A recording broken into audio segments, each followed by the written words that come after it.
Yo, what's up mga kautol? So for today's video ay pupunta kami ngayon ng SM ng asawa ko. Siyempre ginising niya ako kasi kala ko hapon na, pero pagtingin ko sa orasan ay alas 8 pa lang pala ng umaga. So ayun, siyempre pinagbigyan ko yung asawa ko dahil ayoko mag-away kami sa daanan. Siyempre hindi ko siya binabad trip kahit alam niyang bad trip na ako. So ayun mga kautol, kami yung asawa ko tuwan-tuwa pa sa ginawa niya. So pupunta kami ng SM ngayon dahil bibili siya ng mga kailangan niya sa pansarili niya, at saka bibili rin kami ng mga grocery namin para sa aming bahay. So ito na nga mga kautol, nandito na kami ngayon sa SM at tatanong ko na ngayon mga kautol yung SM. So ayan, papasok na kami sa SM ngayon at nakita ko yung gwardiya at medyo binitin-bitin ko lang yung aking video kasi baka mahalata at baka masita ako, pero hindi ko alam na pwede naman pala mag-video. So ayun, pumasok na yung SM ko at pumangalawa na ako. At pagpasok ko sa SM mga kautol, kitang-kita mo naman ang tuwa sa galak ng aking asawa. Meron pa sa makikita na ginagawa na sumasayaw-sayaw pa siya. Tignan mo, makikita nyo mga kautol. And 3, 2, 1, let's go. Oh, tignan mo mga kautol, diba? Tuwa, diba? Angas! So ayun na mga kautol, siyempre medyo nagugutom ako, kaya sinabi ko sa asawa ko na kumain muna tayo at maghanap tayo ng food court. Kasi nung nakaraan, nakita kami dito sa SM Palawan, sa Puerto Princesa ng food court dito sa SM. So hinahanap namin mga kautol yung nakita namin food court, pero napansin namin na medyo parang nawawala yung food court. Saan kaya napunta yun? So ayun, siyempre mga kautol, sinabi ko dito pasok tayo ng Watson kasi akala niya naman may bibili kami sa Watson, pero hindi niya alam, makikidaan lang kami. So ayun mga kautol, so, nagulat siya kasi sabi ko sa kanya, punta pa tayo sa Watson.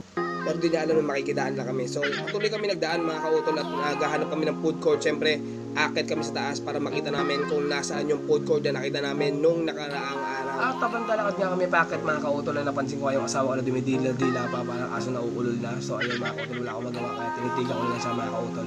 At hindi pa siya nakontento pagkakit sa taas ay nag-dance step dancer pa siya mga kautol. So ayan, para siyang member ng variety.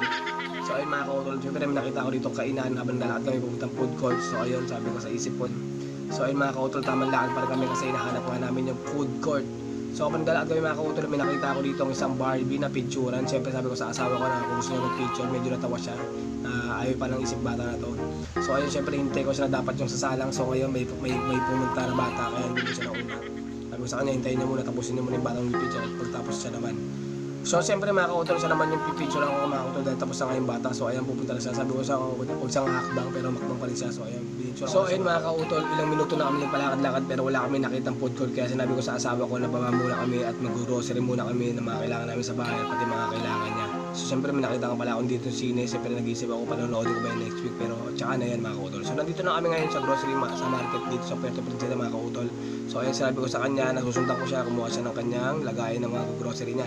So syempre habang nagdagay siya ng mga kanyang mga grocery niya, so sinusundan ko sa mga kautol para akong tanga dito, pero okay lang mga kautol. Dahil naantok-antok na ako nito, pero kaya pa to mga kautol para mapasaya ko lang ang aking esme. So ngayon nakita niyo naman mga kautol, so namamaliki na siya ng kanyang mga kailangan sa bahay ng Downy, tsaka naman kung ano mga sabon, mga dilata mga kautol, pati na rin mga lakay.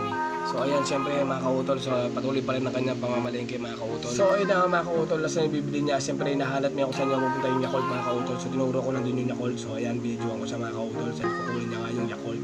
So ayan, para sa acid din na mga kautol, para malaman nyo sa mga nag-acid dyan, pwede rin kuminom ng Yakult pagka ina-acid kayo. Pagka umaga wala naman siguro niya. At magbabayad na nga kami mga kautol. So syempre tamang pila lang kami kasi nga blue basket lang kami, wala kaming puno na medyo malaki-laki mga kautol. So ayan lang mga nabili namin mga kautol. Siyempre waiting na kayo mga kautol. At mga kautol, siyempre siya na nga yung magbabayad mga kautol. So ayan, medyo malapit na siya mga kautol. Kaya sabi ko sa kanya, ilapag din na yung kanyang mga bilihin mga kautol. So ayun mga kautol, siya na nga yung magbabayad mga kautol. Kaya binibidyo ako na siya dahil pinapunch na yung kanyang mga bilihin mga kautol. So ito, magbabayad na sa mga kautol at nakuha niya na. At kinuha ko na rin pala mga kautol ang aming grocery mga kautol. So nandito ako sa gilid ngayon mga kautol habang kinukuhanan ko siya dahil kukuha siya ng sukli. So ayun mga kautol, nakapagbayad na nga siya at nalapit na sa akin upang ibigay yung sukli. So syempre medyo nagugutom na ako, no siya tayo, kaya sinuro ko lang sa akin paborito, walang iba kundi ang Jollibee. So ayun mga kautol, marami pala dito kumakain dito sa SM Puerto Princesa Palawan. So mga kautol, syempre nag-order rin pala kami. So bawal kasi dito magdamesa, kaya syempre nilapitan kami nagguardia na sir, bawal dyan sir. Syempre nyosus kami mga kautol, kaya nagpasya na lang kaming kumain doon sa labas. Medyo okay naman dito sa labas, kaso talaga napakainit dahil tanghali pa lang. So syempre hanggang dito lang ang aking video mga kautol. Paalam, maraming salamat.